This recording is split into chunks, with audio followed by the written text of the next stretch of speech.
These patches of water are what's left of a highland lake. At the highest point in the mountains, these wetlands act like a sponge, supplying water for farms and towns further down the mountain.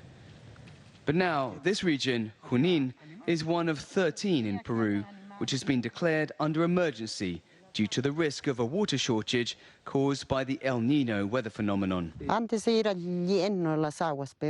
they were full of water, now the lagoons have dried up. This drought is harsh. There was water, now it is dry, and there's nothing for the pastures. The shift in winds and ocean temperatures in the Pacific has led to heavy rains and flooding on Peru's northern coast. But here in Peru's central Andes, as well as in the Amazon rainforest to the east, it's having the opposite effect. A few hundred meters further down, this farming community is preparing land for a potato crop. This is the way land has been ploughed since time immemorial in Peru, using one of these, a chaquitaquia, or foot plough. They're sowing native potatoes here at 4,000 meters above sea level. Men and women do this backbreaking work together. And Andean farmers are used to changes in the weather. But even here, the weather has been particularly unpredictable due to climate change, says 54-year-old farmer David Figueroa. In the old days, the rain came early. It was lovely. We planned the dates when we sowed all our crops. Not now. Now we sow at random. If it grows, it grows.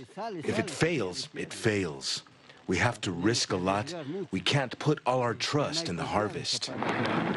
There are a few rain showers, but not enough, he says. It should be raining much more.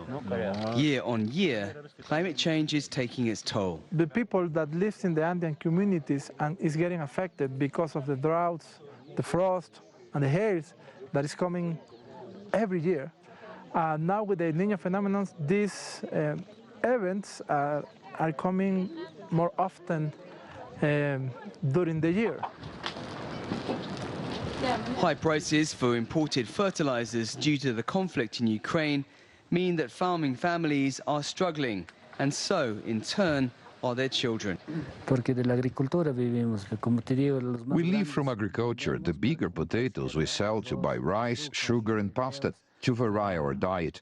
But when we don't have them or there are only small ones, they don't even buy from you. And if you sell for less. You can no longer make a profit. Senor Inestrosa now has to work on other people's farms, earning less than $10 a day to put food on the table. Peru's Disaster Prevention and Response Agency says the looming drought is expected to impact nearly 850,000 people in this highland region. In particular, 100,000 farmers and about 1,160 square kilometers of crops in Junín. El sol es muy fuerte que a veces ya no deja ni trabajar. Nowadays, the sun is very strong. Sometimes it doesn't let me work. I now have a machine that I use to cut the grass. I used to do it with a sickle, kneeling on the ground. But nowadays, I can't be in the sun. My head hurts. While Peru has made progress in designing public policies for disaster management, the political instability over the past 6 years, with 6 different presidents, has made consistency almost impossible.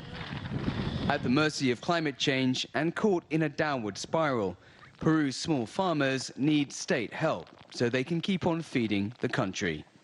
Dan Collyns, CGTN, Junín, Peru.